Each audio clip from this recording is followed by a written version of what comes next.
Hey, ça va pas YouTube, je suis Suzucube et là vous me voyez sur mon petit Google Pixel 4a parce que j'ai pris des notes par rapport à mon Galaxy Z Flip 3 et on va en discuter puisque comme vous le savez j'ai déjà testé le Z Fold 4. Là on est une génération avant et on est sur la gamme qui est en dessous. Enfin, j'ai pas envie de dire gamme parce qu'en réalité, moi j'ai acheté ce téléphone-là. Celui-là il m'a été prêté par Orange et celui-là je l'ai acheté par moi-même. Je l'ai payé 500 € pour information chez Leclerc Martinique au rond-point pour être très précis pour ceux qui connaissent. Et c'est la moitié de la valeur du téléphone. Ça a été dans les 1059 €, on est à 500 €, ce qui est un très bon prix pour ce Z Flip 3. Et ce Z Fold 4, lui, il vaut 1800 € hors forfait. Avec un forfait, vous pouvez le trouver à 1300 €. Voilà, il y a un gap de prix qui est considérable entre les deux. La première chose que je vais vous dire, c'est que ne faites pas comme moi. Ce téléphone, c'est pas du tout un mini Z Fold. C'est pas la même utilisation. Je commence directement par là parce que lorsque tu as ce téléphone-là,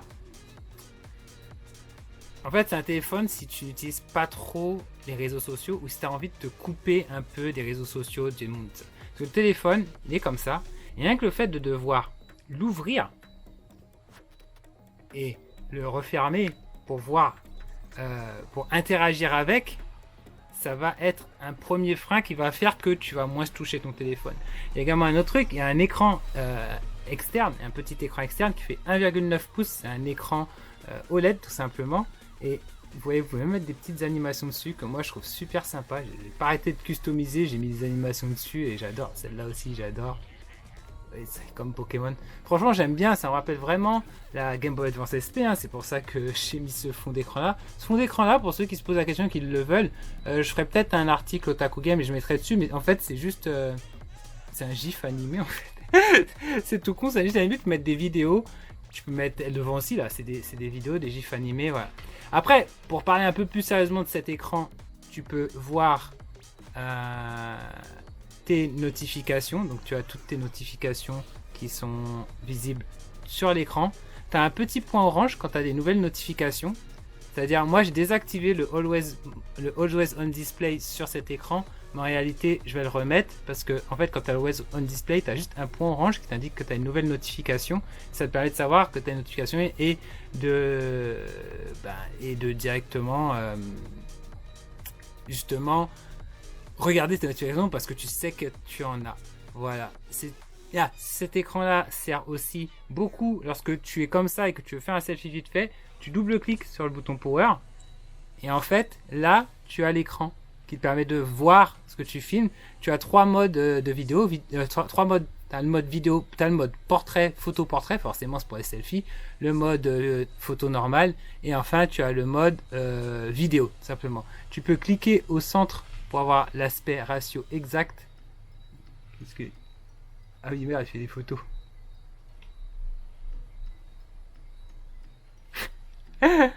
En fait, si tu cliques, t'as... Oh, mais en fait, j'ai déjà un bon aspect ratio, c'est quoi ce truc?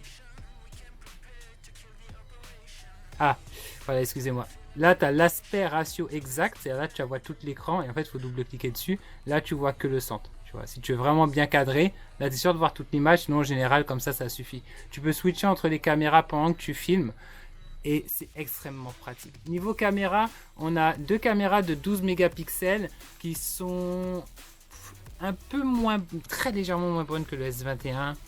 Je dirais que c'est entre le S20 et le S21. Tu vois, j'avais des caméras de S20 FE, tu vois, quelque chose comme ça. C'est très bon, c'est très très bon. Derrière, il y a un très bon processeur, c'est Snapdragon 888. L'année dernière, quand le téléphone est sorti, donc en juillet 2021, c'était le processeur le plus rapide possible. Et là, en fait, il y a le 8 Gen 1 et le 8 Plus Gen 1 qui sont sortis. Le 8 Plus Gen 1 est sorti en mid-gen, donc voilà. Donc c'est un processeur qui a juste un an de retard. Mais ça reste un des smartphones les plus rapides du marché en fait. Ce qui est paradoxal. On va en reparler en jeu derrière, mais voilà, c'est du très bon. Je veux dire, le processeur dedans, c'est ce que tu as dans un S21 par exemple. tu vois. Sachant que de nos jours, le processeur fait beaucoup dans les photos. Le processeur joue beaucoup dans les photos, dans l'intelligence artificielle, etc., etc. C'est pour ça que c'est un bon téléphone. Je prends mes notes maintenant pour ne rien oublier, parce que je voulais pas oublier des trucs. Je voulais vous dire aussi que c'est un format compact, du coup, qu'on met facilement dans la poche, contrairement au... Je sais pas dire contrairement au Z Fold, parce que le Z Fold, il se met dans la poche facilement, mais il est assez lourd, par contre. Il est assez lourd. Flip 3, il est très léger comme téléphone. C'est un des téléphones les plus légers que j'ai eu. Je suis en train de comparer avec le Pixel 6. Il est légèrement plus lourd que le Pixel 4A.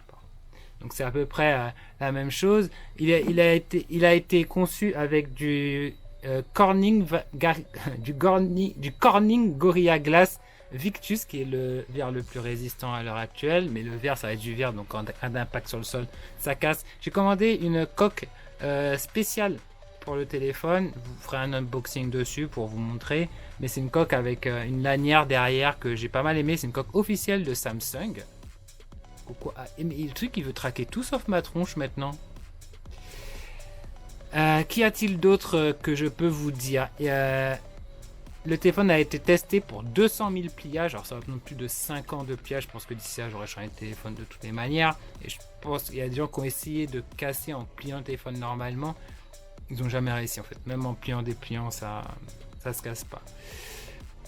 Il est 80% plus résistant que la génération dernière. Donc la génération dernière doit être 80 000 pliages, je sais pas exactement, mais voilà, il est 80% plus résistant. Non, ça doit être c'est autour des 120 000, ça veut dire pliage.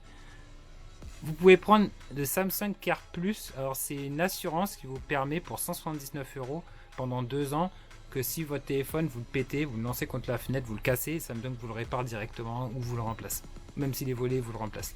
Donc voilà, moi j'ai pas pris ça, hein. je ne prends pas ça. Et il est certifié IPX8, c'est-à-dire qu'il est résistant à l'eau, aux éclaboussures, mais attention, pas à la poussière. La charnière reste très sensible à la poussière, ne le faites pas tomber dans le sable par exemple, ça peut vous ruiner le téléphone, mais littéralement, vous devez tomber dans le sable, il est possible que si vous n'avez pas enlevé les grains de poussière, ou qu'un grain de poussière a réussi à s'infiltrer dans la charnière, dans le mécanisme de la charnière, c'est direct SAV Samsung. Autre point que j'ai remarqué entre ces deux téléphones, ce téléphone attire énormément de gens, que ce soit les hommes ou les femmes. Tout le monde est très curieux envers le Z Flip 3, à me demander mais c'est quoi, mais pourquoi ton téléphone se plie, etc., etc.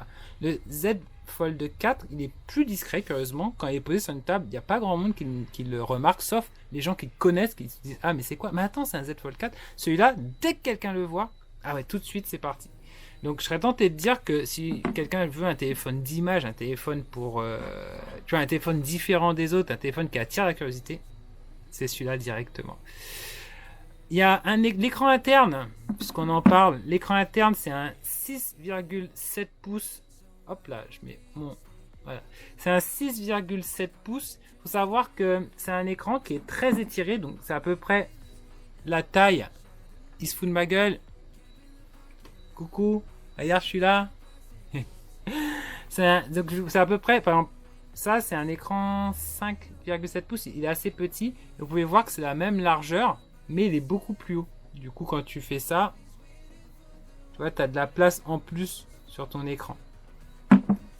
Cette place en plus, elle va servir notamment au multitâche, parce que non seulement tu as la pliure au milieu, donc tu as le mode flex bien sûr, tu peux poser le téléphone pour faire des choses, mais surtout tu as une pliure qui délimite en quelque sorte le centre de l'écran, et avec cette pliure là tu vas pouvoir prendre une application. Donc je vais prendre mon Google Keep par exemple, je sais pas où il est passé, j'aimerais bien avoir mon Keep parce que... Ah non mais non, je suis bête, c'est parce qu'en fait c'est sur le... c'est parce qu'en fait j'ai lancé Google Keep sur le Google Pixel, donc forcément je le trouve pas ici. Donc voilà, j'ai mon Google Keep qui va être là. Et si en votre fait, téléphone ne reçoit pas les appels entrants, commencez par le redémarrer. Chut. Pour ce faire, Google, arrête de me faire honte à chaque fois. Et en fait, il va se mettre, en haut. Appuyez sur éviter les appels manqués. Arrête de parler en même temps. Et en bas, tu peux mettre une deuxième application, comme par exemple, je vais mettre les emails, mais bon, est-ce que Good Lock il fonctionne? En Good Lock, Goodlock qui est une application qui vous permet de customiser l'écran d'accueil, l'écran devant. C'est ce qui me permet de rajouter, par exemple, je vois Super Mario Run sur l'écran en haut, ou je peux lancer TikTok sur l'écran externe grâce à Goodlock. En fait, vous voyez, vous avez deux applications, l'une au-dessus de l'autre. Voilà. Alors pourquoi j'ai pas mis Instagram? Parce qu'Instagram il n'est pas compatible, mais vous pouvez quand même le forcer à le faire. Mais je devrais le faire en fait. Mais pour l'instant, j'ai pas eu le temps de le configurer. Je l'ai configuré sur le Z Flip. Mais ça, c'est très pratique, sachant que ça marche aussi en mode flex. Un autre détail, c'est le mode photo flex. Donc du coup, il fait d'excellentes photos. Il y a beaucoup de modes de photos. Il y a notamment le mode vue du réalisateur qui est là. Je vous laisse regarder un peu. Vous voyez, en mode vue du réalisateur, vous avez les caméras à switcher là et là. Et en même temps, vous avez la caméra selfie. C'est avec ça que j'ai fait au jardin de Balata des vues où on me voit en train de marcher et en même temps, je peux changer. Autre détail, il y a le mode flex vidéo, donc c'est comme ça, tu vois. Et en fait, ça a l'air d'avoir aucun intérêt, mais en fait, si. Non seulement quand tu as du soleil, cette partie-là va masquer le soleil sur le viewer, le viewfinder, mais en plus, ça va te donner une meilleure prise en main. Donc moi, en fait, du coup, je suis comme ça.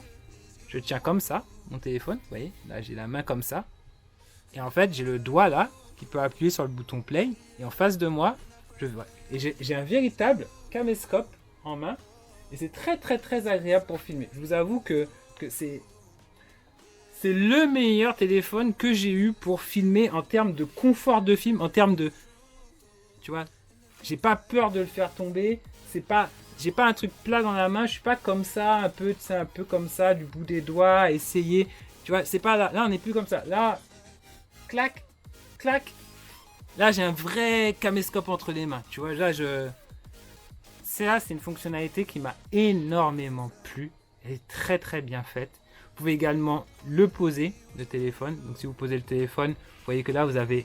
Enfin, là, je suis en mode vue du réalisateur. Mais si je me mets dans un autre mode, comme le mode photo, voilà. Là, vous avez les opérations photo. Vous pouvez poser le téléphone sur un arbre. Vous appuyez sur le bouton. Hop. Ça va prendre la photo et la dernière photo va apparaître sur l'écran en bas. Vous pouvez aussi l'afficher directement. Ok, j'ai appliqué sur le pavé tactile. Je sais pas comment j'ai fait. Tout va bien. Mais bon, voilà. Dernier point. L'intelligence artificielle est très poussée. En fait, c'est le même logiciel que ce qu'on a sur un Z Flip 4 et sur un Z Fold 4. C'est-à-dire que Samsung a mis à jour le Z Flip 3. Et toutes les fonctionnalités, sans exception du Z Flip 4, sont sur Z Flip 3. Merci beaucoup Samsung d'avoir fait ça, parce qu'ils n'étaient pas obligés. Et du coup, par exemple, la cover screen, elle a toutes les nouvelles fonctionnalités. Il y a des nouveaux widgets, il y a l'alarme, tu peux allumer et éteindre la lumière avec les widgets là, tu peux mettre de la musique, du coup tu peux jouer à Super Mario Run, il est là. Toutes les nouvelles applications du viewfinder, vous avez vu, j'ai pu zoomer. Avant, en fait, les photos, elles faisaient que des photos carrées quand tu utilisais en mode selfie. Maintenant, ça fait pas que des photos carrées, ça fait les mêmes photos que tu fais dans l'intérieur de l'écran. Par contre, tu peux le modifier parce que de base, ça fait que des photos carrées, mais tu peux aller dans les paramètres, changer et lui dire que tu veux que ça fasse les mêmes photos que dans l'écran, que quand tu l'as ouvert. Et au pire des cas, de toutes les façons, si jamais ça marchait pas, si c'était toujours l'ancien truc, tu ouvres un peu. Tu fais ton truc, tu fais à l'envers, tu cliques, parce qu'en fait tu peux voir, tu peux afficher l'écran même si t'es à l'envers. D'ailleurs je l'ai fait une fois parce que il y a un mode qu'on n'a pas quand on n'ouvre pas l'appareil. Je sais plus c'est quoi. Ça doit être le mode c'est le mode vidéo portrait en fait. Le mode vidéo portrait, tu peux pas l'avoir quand elle est fermée. Donc du coup je lance comme ça, tu vois, je ferme à moitié, puis après tu vois, je m'en fiche, c'est parti quoi. C'est parti. Donc donc tous les modes sont disponibles, même si des fois, voilà. Je pense qu'ils auraient dû faire en sorte qu'il y ait tous les modes sur l'écran externe. En même temps, l'écran est un peu petit à l'extérieur. Donc non, c'est très bien. C'est très bien comme c'est. Voilà. Le flash, il est pas ouf. C'est un flash normal. J'utilise pas le flash, donc même là, ouais, j'utilise pas le flash. J'ai une ring LED, donc ça va. On va passer au point suivant.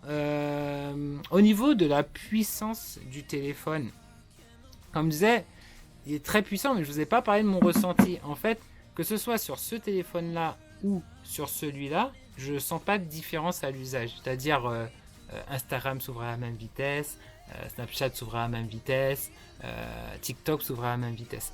Il y a quand même une différence, c'est que là, tu vois, pour lancer une application, là par exemple, si je veux lancer Instagram, je fais ça, boum, j'appuie sur Instagram, boum, Instagram il est là. Là, si je veux lancer Instagram, ben, je l'ouvre, je le déverrouille, je clique sur Instagram, et là, boum, il y a Instagram. Mais t'as vu le nombre d'étapes que j'ai fait? Je l'ouvre, je le déverrouille, je lance Instagram. À la longue, ça peut être pénible. D'habitude, j'ai ma montre avec moi, et quand j'ai ma montre avec moi, il est déverrouillé directement, donc quand j'ouvre, il y a quand même cet écran-là qui reste, tu vois. Il y a quand même cet écran-là qui reste, et pour le unlocker, tu vois, je dois mettre le doigt vers le haut. Voilà. C'est pour ça que je dis que si vous utilisez très souvent votre téléphone, le Z Flip 3, tu vois, je lance, boum, j'appuie, tu vois, il est déjà là. Tu vois. Hop, là, hop, on va faire un petit coup d'Instagram, hop, swipe vers le haut et je l'ai éteint. Voilà. Après, si tu l'éteins comme ça et que tu le rallumes, tu vois, ça marche directement. Mais il ne faut jamais laisser le téléphone comme ça parce que cet écran-là, il est fragile. Le téléphone est très solide tant que tu le laisses fermer. Tant qu'il est comme ça, il n'y a pas de souci. S'il est comme ça, qu'il y a un impact dessus, vous allez pleurer. Donc c'est un téléphone à laisser fermer. Tu vois. Et de toute façon, si c'est pour le laisser ouvrir, pour répondre plus vite, prenez un S20 FE, un S21 FE. Le S20 FE était à 400 €. Voyez. Voyez. Le plaisir de ce téléphone-là, c'est vraiment de le fermer. On ne peut pas l'ouvrir à une main, on peut le fermer facilement à une main. Par contre, pour l'ouvrir à une main, ben, voilà, c'est voilà, comme ça, avec la bouche et le menton. Et là, tu peux l'ouvrir à une main. C'est la solution que j'ai trouvée, moi. Voilà. Pour ouvrir à une main, je fais comme ça. Il y en a, j'ai vu qu'ils font avec leurs vêtements, mais j'aime pas trop, j'ai peur de l'abîmer comme ça. Là, j'ai...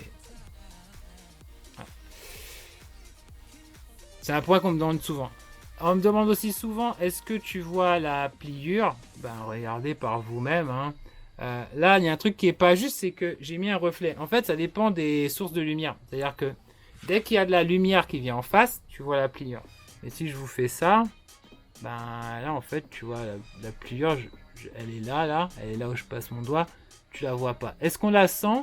Oui, on la sent sur le doigt, mais en vrai, quand je scrolle, tu vois, j'utilise le bas du téléphone. Tu vois, la pliure, elle est jusque là. Tu vois, si je vous montre avec le bas du téléphone, la pliure, elle est là. Mes doigts, ils sont là, voilà. Et au pire des cas, encore une fois, ben, je sens une pliure, ça me gêne pas plus que ça fait un petit dénivelé. Et en fait, des fois, j'aime bien, je sais pas. Moi, ça me dérange pas. Moi, ça me dérange pas de ne pas avoir une surface toute lisse pour scroller, tu vois. Ça me dérange pas du tout. Que la pliure là ne me dérange pas. Je m'amuse pas à scroller dans la pliure de cette manière-là. Donc là-dessus, moi, la pliure ne m'a pas gêné. Et j'ai la même remarque pour le Z Fold 4. Je ne vois pas la pliure. Et en fait, on voyait encore moins la pliure sur le Z Fold 4. Et je me demandais pourquoi, en fait. Je comprenais pas. Je me disais, mais c'est trop bizarre que le Z Fold 4, il est moins la pliure que le Z Flip. Tu vois, il n'y a pas de raison. Il n'y a pas de raison qu'on voit moins la pliure. Et en fait, si, c'est parce que l'écran de celui-là, il est plus lumineux. Donc, comme il y a plus de lumière qui passe, bah, tu vois encore moins ta pliure. Parce que la pliure, tu la vois surtout à cause de la lumière qui rebondit dessus. Le Z Fold 4 fait aussi plus premium. Il est plus lourd, il est plus précieux en main. Il a l'air plus... il est plus dense, en fait. Il me donne plus confiance. Et je me suis rendu compte que c'est dans la tête parce qu'à force d'utiliser celui-là, ben écoute, je le plie pareil et tout. Et c'est vrai que... Je suis allé au onsen à la montagne dans la préfecture de... Mais Ina Japon. Mais c'est vrai que l'écran a l'air moins rigide, mais c'est difficile à expliquer en fait. Je sais pas si c'est le matériel en dessous qui absorbe un peu les chocs, mais c'est vrai que là, l'écran a l'air moins... Il fait plus plastique que sur le Z Fold 4. Sur le Z Fold 4, je sais pas ce qu'ils ont fait. T'as vraiment... Là, par exemple, il est froid. Ça donne vraiment l'impression d'avoir du verre, en fait. Vraiment, on jurerait du vert, même en termes de son. Je vais pas trop frapper dessus, hein, mais voilà. Et ici, ça se trouve, ça va faire le même son, tu sais. Ouais, j'entends, il fait un peu plus plastique, mais après, en vrai, on s'en fout un peu, ça n'a pas trop d'importance. On va finir, enfin j'ai oublié de parler de l'autoframing. L'autoframing, c'est-à-dire que tu peux poser le téléphone et avec sa caméra 12 mégapixels, il va te suivre directement, il va te cropper pour te suivre, par exemple si tu fais une vidéo, mais en vrai, avec 12 mégapixels, la qualité elle est pas ouf parce que ça coupe dans l'image. Ça marche très bien par contre avec le Z Fold 4 parce que le Z Fold 4 il a un capteur de 50 mégapixels. Donc quand tu peux plus facilement te déplacer dans l'image, voilà. Mais après l'autoframing en vrai, t'as un retour avec l'écran donc t'en as pas besoin, tu vois. Peut-être sur des S22 et tout, tu vas mettre l'autoframing comme ça quand tu vas retourner le téléphone, tu vas te prendre en photo. Tu vois, t'es sûr que t'es dans le cadre. Mais voilà. Alors 2 points pour finir. Le premier point pour finir, c'est la batterie. Alors, ce téléphone-là, il a une batterie de 3300 mAh. Alors, dit comme ça peut faire peur. Parce que tu te dis, putain, mais il a une batterie vraiment de merde. En fait, 3300 mAh, il faut savoir que l'iPhone 12 mini, l'iPhone 13 mini, il a 2438 mAh. Donc, il en a encore moins. Il a presque 1000 mAh de moins. Et l'iPhone 12 mini a 2227 mAh. 2227 mAh, la batterie de l'iPhone 12 mini, c'est vraiment minuscule. Le Google Pixel 4a que j'ai entre les mains, c'est 3140 mAh. Donc en fait, la batterie qui est sur ce téléphone-là n'est pas si mauvaise. C'est une batterie classique de téléphone d'il y a quelques années. Le truc, c'est que moi, j'ai eu des téléphones là qui ont 5000 mAh. 4500 mAh pour le Redmi Note 5 Plus. Pour le Redmi Note 11 Pro Plus 5G, je commence à le dire par cœur, j'ai 4500 mAh et celui-là aussi la 4500 mAh. Voilà. Et ce sont des téléphones qui peuvent tenir, si tu les touches pas trop, ils peuvent tenir 2 jours facilement. Tu vois. Tu le charges le matin à 8h30, tu pars, le soir du deuxième jour à 17h, tu peux tenir. Tu peux tenir 2 jours dans ce sens-là. Pas à 48 heures strictes de minuit à minuit de l'autre côté, mais tu vois, 2 journées de travail, tu peux le faire. Et il chargeait vite, le Redmi Note. En 15 minutes, il est à 100%. Là, pour un cycle de charge, il faut 90 minutes. Ce qui est normal pour du 30 watts, mais moi, je trouve ça encore lent. J'aurais aimé avoir 30 minutes. Il faut un chargeur spécial. Il faut un chargeur... Soit les chargeurs, enfin, il faut un chargeur 30 watts en fait. Les chargeurs d'iPad mini fonctionnent, mais en fait, c'est du 20 watts seulement. Ça, je ne savais pas du tout. Donc, j'ai même pas la vitesse optimale de charge. Sinon, il faut acheter un chargeur 30 watts. J'ai le chargeur 120 watts, mais quand je le mets dessus, il n'est pas compatible. Je sais pas pourquoi. Parce que peut-être s'il fait trop, je sais pas. Quand je charge dessus, ça charge moins vite. Donc, malgré que j'ai un chargeur 120 watts, ça ne charge pas à 120 watts, enfin, même pas à 30 watts sur le téléphone. Là, il charge en 15 watts avec le chargeur 120 watts. Et en 15 watts, il prend genre 2h, 2h30 à charger. J'ai aussi la charge par induction qui est encore plus lente. Je l'utilise. En fait, je l'utilise en appoint. C'est-à-dire que si je suis en train de jouer à un jeu et tout, je vais poser le téléphone sur le chargeur à induction. Il va charger tout doucement. Ça va éviter de se décharger. Et je vais en venir à un deuxième point négatif du téléphone pour moi. J'ai désactivé le Always On Display parce que en stand-by, c'est-à-dire lorsque je fais rien avec, en veille, il perd de la batterie. Et là, je vais regarder.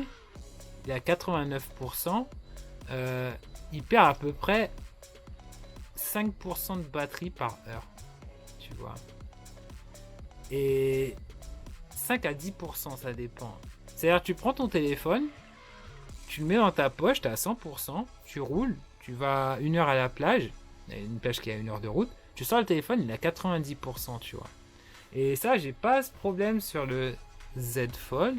J'ai pas le problème sur le Google Pixel. Quand il est en veille, tu vois, la batterie elle ne s'use pas plus que ça. J'ai pas le problème sur le Redmi Note. J'ai le problème que sur ce téléphone là. Je sais pas à quoi c'est dû. J'ai désactivé l'écran, mais c'est pas l'écran qui fait ça. Et je vais le remettre parce que j'aime bien qu'il y ait l'heure écrit dessus. Mais voilà, je tenais à vous dire quand même que j'ai eu cette difficulté par rapport au téléphone. Et il me semble que j'ai fait le tour de tout ce que je voulais vous dire. Ouais. Le dernier point, c'est le gaming sur le téléphone. Alors, je vais vous faire des vidéos de gaming à part. Je vais vous sortir des vidéos de gaming à part. Mais, je voulais juste vous dire que, en fait, sur ce téléphone, le problème que j'ai en gaming, c'est que autant sur le Galaxy Z Fold 4, tous les jeux que j'ai joués ils étaient optimisés pour l'écran carré. Autant là, l'écran, le format, il est trop allongé. Je vais vous montrer. Par exemple, Mario Run, vous voyez, tu as qu'une zone qui fonctionne. Voilà. Les jeux chargent très vite. Tous les jeux fonctionnent très bien aussi. Vous avez vu que l'écran est très lumineux, malgré que j'ai une green LED, vous voyez bien le contenu dessus. L'écran est magnifique, hein, c'est un Dynamic AMOLED X2, les couleurs, rien à dire. Hein, ça fait partie des plus beaux écrans que j'ai vus sur des smartphones. Avec les écrans Apple, les écrans des Galaxy Note, etc. Par exemple, je sens la différence avec le Redmi Note. Je sens que c'est au-dessus, c'est plus premium, les couleurs sont plus jolies. Voilà. Et vous voyez, en jouant, en fait, vous voyez, il y a les mentons noirs en haut et en bas. Voilà. Là et là. Du coup, tu profites pas vraiment d'avoir plus d'espace. Et Run. Je vais aussi vous montrer autre chose. C'est un autre jeu. C'est Pokémon Unite. Pokémon Unite, lui, en revanche, c'est l'inverse. Je vais pas vous lancer le jeu en entier, mais Pokémon Unite utilise bien toute la surface. Vous voyez, il y a juste un petit rebord, il est beaucoup plus petit. Mais par contre, les boutons, des fois, ils sont un peu éloignés du bord, du coup. Et je trouve que c'est pas non plus idéal. Est-ce qu'il y a... Je vous le montrerai dans une vidéo séparée. C'est juste pour vous montrer. Voilà. Et après, j'ai PGR, donc Punishing Gray Raven. Lui, c'est l'inverse. Alors, je crois qu'il n'a pas fini de charger. Donc, du coup, je vais pas vous montrer. Le jeu, je pourrais pas vous le montrer. Mais vous voyez, lui, il utilise vraiment toute. Il utilise toute la frame. Il utilise tout l'écran. Et lui, le jeu est super bien optimisé dessus. Voilà, il passe très très bien. Et enfin, Pokémon Go. Pokémon Go, lui, utilise bien toute la frame. Pas de souci à ce niveau. Vous voyez, de haut en bas, il utilise tout. Donc lui, nickel. Enfin, juste en haut, c'est comme Pokémon Unite en fait. Juste en haut, tu as un petit truc. Et pour finir, Genshin Impact. Ah oui, League of Legends Wild Rift, je crois qu'il est bien optimisé aussi. Ouais, il y a juste le petit... Tu vois, il y a juste un tout petit trait à gauche et à droite. Donc lui, pareil. Tu vois, nickel. Ah pardon, non, il utilise toute la frame. Il y a même le rond là, j'avais même pas vu. C'est juste l'écran d'accueil, tu vois. Il utilise tout. Donc tu vois... Nickel. Je vais vous montrer les jeux qui tournent dans une autre vidéo, mais ils tournent très très bien, c'est un 888. Juste, ça chauffe beaucoup. Parce qu'en fait, le 888, il est dans la partie haute, je pense que c'est la partie haute qui chauffe. J'ai bien touché avec la main. Et vous voyez, il a que cette partie-là pour se refroidir. Il a que la moitié. Donc le processeur, il chauffe très vite, et très vite, il perd 30% de sa puissance. 20-30% de sa puissance. Mais le truc, c'est comme il est capable de faire tourner un jeu comme Wild Rift à... je sais pas, à 100 fps, je pense facilement, ben, même si il baisse, il continue d'être en 60 fps. Là où c'est plus problématique, c'est des jeux comme Genshin Impact, qui est juste là, mais je crois que Genshin Impact, qui est bien optimisé, hein, vous avez vu, jusqu'au bord. Et je crois que Genshin Impact, le problème c'est que je crois qu'il n'a pas téléchargé, je suis pas sûr d'avoir téléchargé tout le jeu. Mais c'est plus dans ces jeux-là comme Genshin Impact où tu vas être, tu vas être impacté. Tu vas être impacté à cause du processeur. Quand le processeur va commencer à chauffer, ça va descendre en framerate et Genshin Impact, ben vous allez être obligé de jouer en 30 fps. Après, je serais tenté de dire que j'ai eu le même problème là-dessus. Alors ça arrive beaucoup moins vite. Enfin, il arrive beaucoup moins vite, mais... Du coup, j'ai limité en 30 fps, donc finalement, mon expérience de jeu, elle est assez similaire à ça. Fait marrant, c'est assez similaire à... Vous avez vu? C'est assez... Jouer sur le Z Flip 3, c'est comme jouer sur l'écran externe du Z Fold. C'est aussi allongé, enfin, un peu moins allongé, mais dans l'idée, c'est ça. Voilà.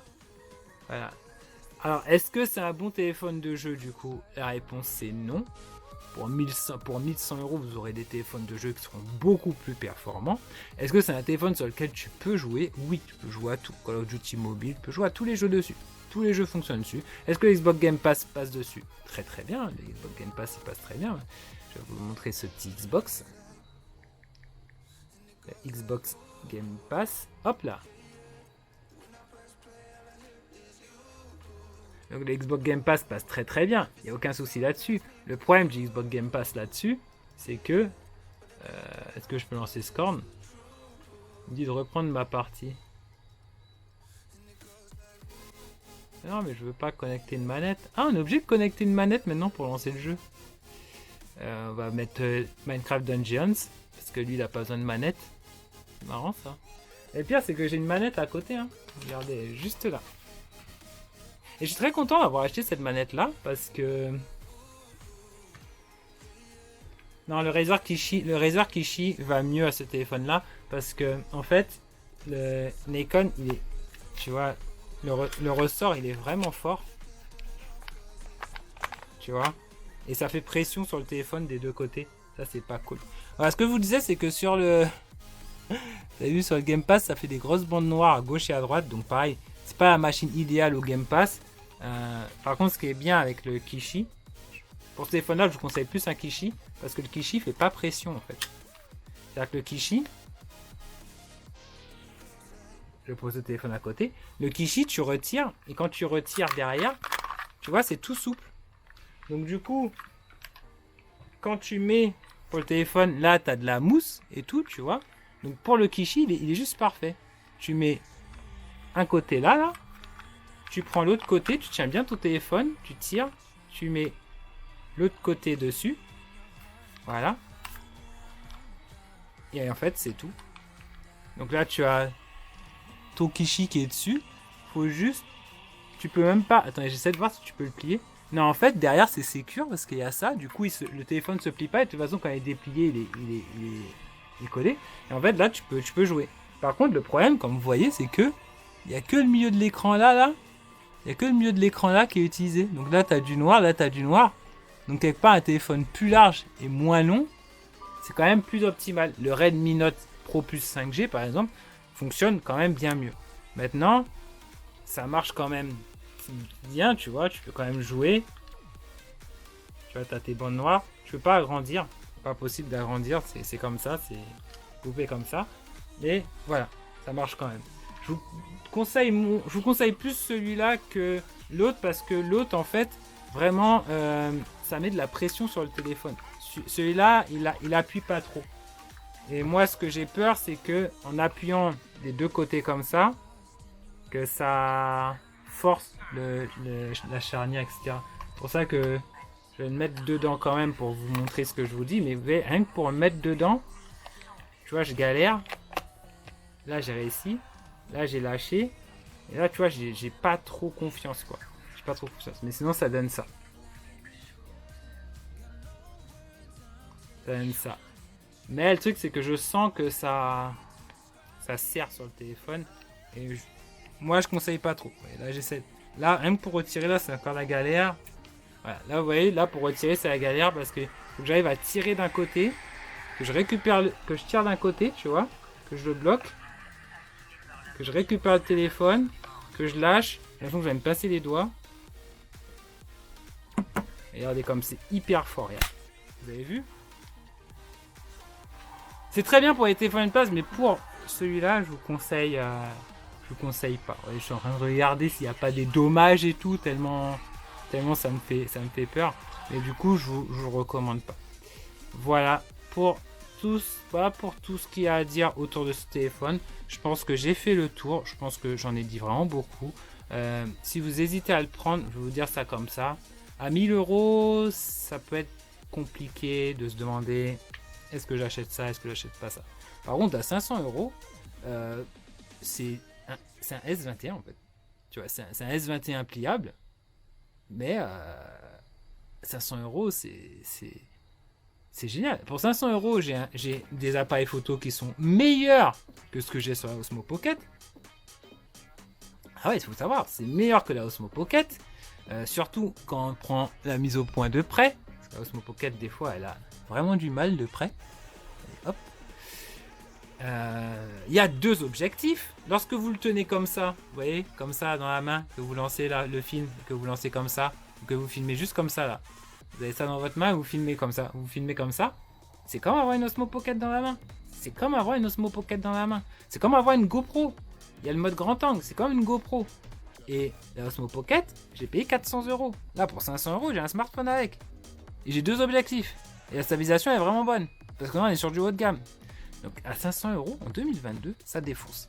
À 1000 €, si vous aimez bien le form factor, ça passe. Vous pouvez prendre le Z Flip 4 qui aura légèrement plus de batterie. Il est 3700. Moi, je m'attends pas à des miracles non plus, mais vous avez 2-3 heures en plus de batterie. Voilà. Ce téléphone-là, moi, quand je le charge le matin, que je pars à 8 h et que je suis au boulot, il tient jusqu'à 17 h, 17 h 30. Mais après, il faut que je charge. Il n'y a plus de batterie. Il faut que je charge. Ça peut être gênant, tu vois, si tu as une soirée derrière, des trucs comme ça. Bon, après, en vrai, je peux charger au boulot.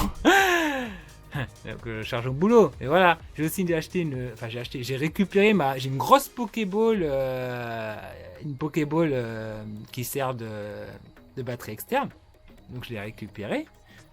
Le truc, c'est que cette Pokéball là, elle est USB type l'ancien micro USB et elle a un gros port USB, donc il faudra que je prenne un câble spécial pour le mettre parce que là on te fournit un câble USB type C vers USB type C. Et peut-être j'achèterai une autre batterie. Il y a des batteries externes aussi que tu peux mettre derrière et qui sont à induction en fait, mais qui font 2 fois ta téléphone parce qu'elles sont faites pour quand les téléphones ouverts. Mais voilà. Mais sinon, moi, gros coup de cœur, je kiffe trop, j'adore ça, ça me rappelle trop la Game Boy Advance. Voilà, c'est un téléphone coup de cœur, ça s'explique pas. En ce moment, c'est mon téléphone préféré. Depuis que j'ai fait mon vlog à Balata, que je vous donnerai le lien dans la description dès que j'aurai les autorisations, parce qu'il me faut parce que j'arrive à Balata, il me faut des autorisations pour vous diffuser la vidéo. Donc dès que j'ai les autorisations, je vous mets la vidéo en ligne dans la description. J'ai vu que c'est incroyable ce qu'il faisait en termes de vidéo. Et moi, c'est mon petit coup de cœur. J'aurais pu faire un Z Flip 4, mais en fait, les différences avec le Z Flip 4, elles étaient principalement logicielles.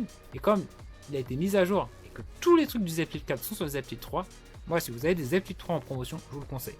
Si la batterie n'est pas un critère primordial pour vous et que d'avoir 10 heures d'autonomie, ça vous va, 10 heures, c'est ce qui fait la journée de travail, hein, foncez. Si vous avez besoin de plus de 15 heures d'autonomie et tout, ne foncez pas dedans parce que j'ai essayé toutes les optimisations. Voilà. Après, tu peux techniquement, il y a le petit point orange, ce fameux point orange, voilà. Et vous avez vu, il s'éteint du coup. C'est nul. C'est pour ça que je préfère le Always On Display. Que je vais remettre, et puis voilà. Vous avez vu, depuis le temps que je parle, la vérité, on est à 84%. On est à 84%. On était à 89%. J'ai perdu 5% de batterie en quelques minutes, juste en lançant quelques jeux. Ça aussi, c'est un autre défaut avec les jeux. Les jeux usent beaucoup la batterie. Et ils chauffent beaucoup, du coup, faut pas le charger en même temps que tu joues. Du coup, c'est que pour des petites sessions de jeu de 1 heure, 2 heures maximum. Et puis, voilà, quoi. Bon, les amis, je vous laisse. Je vous ai fait un gros retour sur le téléphone. Le format, il est pas super top. C'est juste du just chatting. Mais je vous mets juste cette vidéo-là en attendant d'avoir la vidéo au jardin de Balata, qui sera une vidéo complémentaire où vous allez vraiment... Elle est très très belle cette vidéo. J'espère vraiment avoir les autorisations pour vous montrer parce que c'est incroyable. Moi, les amis, je vous laisse. Je vous dis à ciao les otaku. N'hésitez pas à vous abonner si vous aimez ce genre de contenu. Et à bientôt sur otakugame.fr. Ciao, bye bye. Et encore merci de votre soutien, ça fait plaisir. Ciao, ciao.